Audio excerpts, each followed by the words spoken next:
Wonder about the future and how you'll be working and learning? Welcome to You in 2042, the future of work, with your host, Danielle Wallace. Welcome to another edition of You in 2042, the future of work.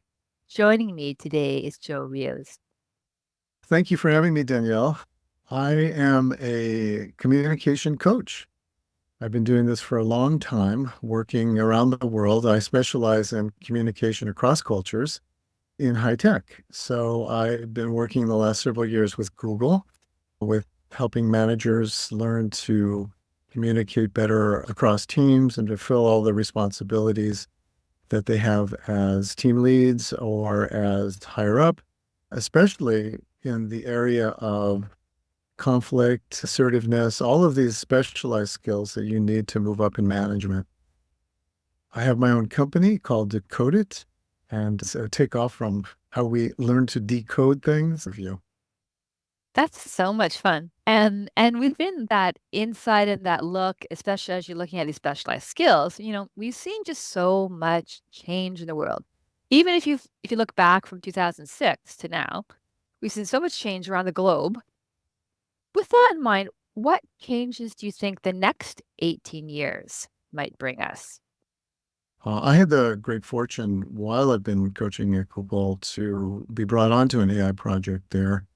I was charged with designing the pedagogy and the content for an English learning application that's now been launched in 8 countries. And what I learned there was that many people don't see very rapid growth in the technological shifts, in the sense that if we're looking at the impact of AI, which is what we were working on in particular, there are 2 schools of thought. But one is that we're progressing very quickly, and another is that it's a lot longer than we think. And so when I was working at Google, it was all understood that this is part of a long process. All the research that's being done was part of a very long process. And so one is that technology is just constantly moving, and it's chipping away at things. And we all know this, right? I mean, the metaphor I like to use is between the flip phone and, say, the phones we have now. I mean, we can see these progressions. It was impacting things very slowly. But then there are others that think it's moving very, very quickly. There are these notions in AI in particular, but then superintelligence, and that those things are faster approaching. There are a lot of blockers to where we're going, but that technology is moving us very quickly toward increased productivity like we've never seen before. Having an assistant is not far off. We can all imagine this. And not just an assistant who does things for us, but someone who can actually go out and search the net, and an agent, as they call it, who can do all these functions. This kind of thing is highly transformative and very quick. Now, whether that takes us to superintelligence or not, there are those who use your target date of 2040 as sort of the AGI day, and superintelligent very quickly after. But I see some of this step in between right now that's just formidable, and there's no turning back. There's so much transformation going on in the workplace in terms of our ability to increase output. And I think it's going to be very interesting what happens in the next 3 years. Job displacement, all these things. There's so much potential change. But amidst all these changes, there's also likely changes to communication. What do you think those impacts may be? We tend to talk in terms of communication as something static and something permanent. There's a right way to talk and a wrong way to talk. I saw this on the project in Google. When I was writing English learning content, I would run it through the engineers, and they said, Joe, I would never say that. I had a grammar teacher in high school who said, you can never say it like that. There was always this debate in terms of language as something alive and constantly changing, and language is static. So this future changes, what impact might they have on communication? So we have to look at what is changing, and then what is static, and what is sort of the standard form that doesn't really move that much. So I use this thought because you'll see that the older generations, like Gen X, boomers, will say, there's a right way to talk and a wrong way to talk. There's a way to show up. There's a way to hold yourself. There's a polite form of speaking, and so on.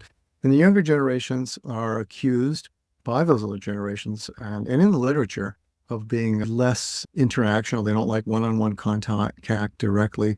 They prefer using text over phone, and these kinds of depictions of them are that somehow They're just less communicative in quotation marks. But I argue they're changing the landscape of how we communicate, and we don't see it. They're entering the workforce in large numbers by 2030, right? We are always impacting language and transforming it. So there's this fulcrum point in the middle between the older generation, as it were, I'll use that term, and the younger generations that are kind of mixing and matching and dueling it out in language. It's like a battleground, and neither one is perfectly correct. So back to your question about the impact on what we will need to be able to do better as we go into an AI future or a highly tech-driven future, a digital future. I think communication skills, the ability to show your creativity, to be able to discuss things, debate them, to be able to influence people, to negotiate things, to deal with conflict, to be assertive, to have empathy. These categories of communication are now going to become increasingly important. Again, I'm praying in terms of AI as we go into that era. So the question is, what do the younger generations bring? What are their gaps? What are they going to have to learn? As per the reality of the situation, not per the expectations or standards of the boomers, but just the reality of the thing.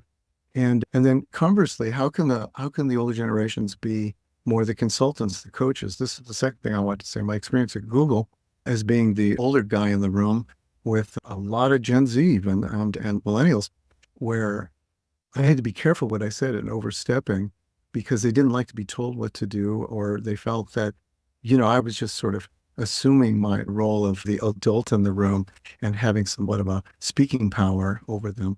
And once I learned to really back off and listen to them and learn from them in a very generous way, I found that they revealed so much of what they wanted to know. And very often it was, so what is your opinion on this?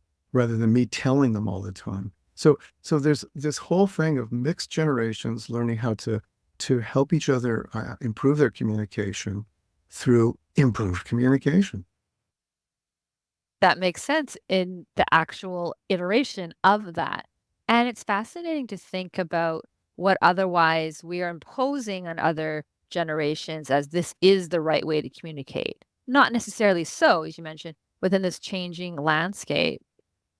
And I'm curious to your thoughts, even on a more global basis. Given all the languages I know you speak, what that impact is potentially of technology or of communication in light of maybe regional differences, given English is, really where AI is at. What your thoughts might be as to impact on other languages. Well, I look at it as a cultural question.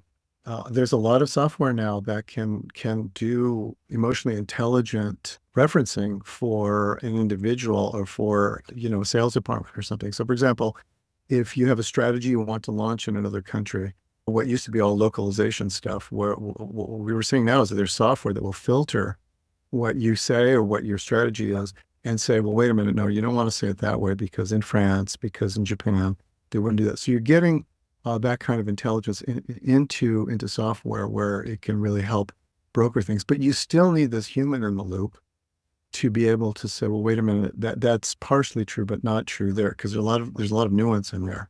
So it's really enhances the speed and also the mindset of everyone to say, look, we've got to really focus on culture because it's important. And it's been researched and it's in the software. So we can use that so we can speed up and get to the nuanced point with a human who really knows that culture. So that working together with technology is what I see in the immediate future in terms of across cultures and language. And that landscape and that view is insightful because it helps shed then what we as individuals might be able to do to help ourselves be future ready within this dynamic global world. What are some things that, in your opinion, individuals could be doing now to help prepare themselves?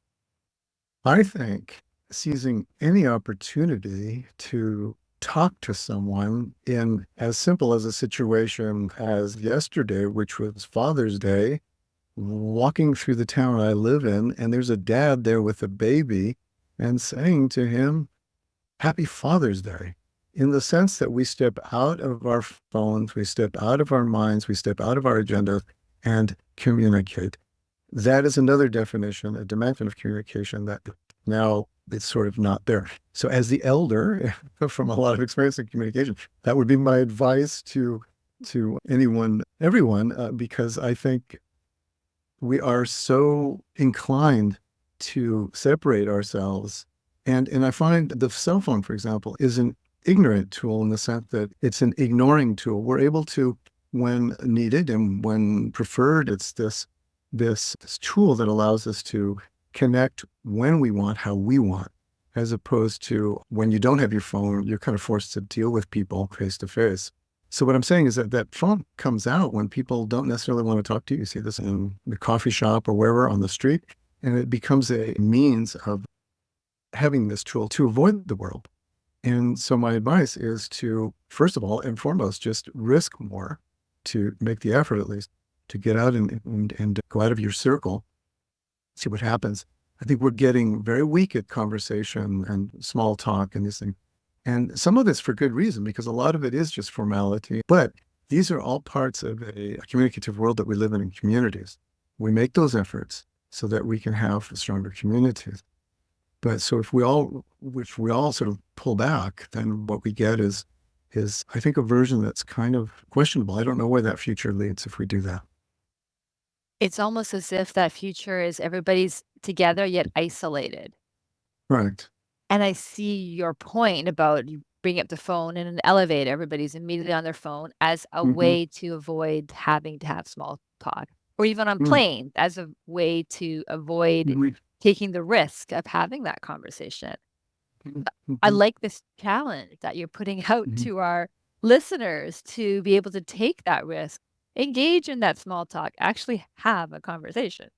It's simple. It's not a complex thing. And you could just go out your door and try it. And it leads to such richness in community. So I'm sure that father that you spoke to at the park actually, that actually helped boost his day. And then likewise, you're forming a connection to the community around you. And if all of us collectively do that, then we feel more of that sense of belonging within this very turbulent, changing world. It's a very interesting, minor, immediate step, Joe, that you mentioned that could actually have some profound impact. Yeah, it's so obvious and simple, and it doesn't require going to school or taking a class. And I think that's the beauty of it. And we've forgotten it because, everything is so curated now. We worry about how we look and how we sound and how intelligent we are because we've got social media to compare ourselves with, unfortunately. So there's this tendency for all of us to conform to that now, to sort of this distancing. It's become a kind of a norm. And if I try to enter it, I've had the opposite happen. Great failures when I've reached out and someone just stares at me and I feel really foolish, where they don't say anything or they look away because I've entered that unspoken space of privacy that's now should be honored, given we all know that, hey, wait a minute, we don't have to use those formalities anymore. You live in your world, I live in mine. What are you doing? You're kind of weird. It's almost like I'm an alien from another planet sometimes when I get into that mode of saying hi. Yeah, and I could see that exacerbated in cities and even anywhere in any communities. So maybe again, that's a second challenge for our listeners is when someone puts in that effort, takes that mini risk, is to reciprocate. So yes, engage in small talk, at least have the hello and the eye contact and the smile back. It's very rewarding if it goes well. Well, once again, caveat. But this morning, I was at Pete's Coffee. What they do is they seal their coffee sticks in paper. Now you go to reach for that swizzle stick, but it's wrapped in paper. So you got an extra step. And to tear it off is not easy. And so there was a guy there who was struggling with this. So I reached out and I said, aren't those things the darndest things? No, we got to tear that thing off since COVID. And he just started railing on it. He goes, do you know what? The other day I was so mad. I just stuck the whole stick in there with the paper on. And I said, because that's the way it works. I'm in a hurry. I got to go. And he made me laugh, and we both laughed, and we went our ways. And you're forming that community and that connection amidst this very changing, turbulent, supercharged world. Joe, you've had so many cool insights, and I do challenge our listeners to take away that first step, make conversation, make some small talk, reciprocate back. Where can people reach out to you to hear more thoughts and suggestions? Well, you can go to my website, drjoerios.com, and you can also get on a discovery call if you have some interest. Amazing. So I encourage people to look in the show notes for that URL and to reach out. Joe, thank you so much for all your amazing insights, and I really appreciate this conversation. Thank you, Danielle. It's been a pleasure to be here. Thank you.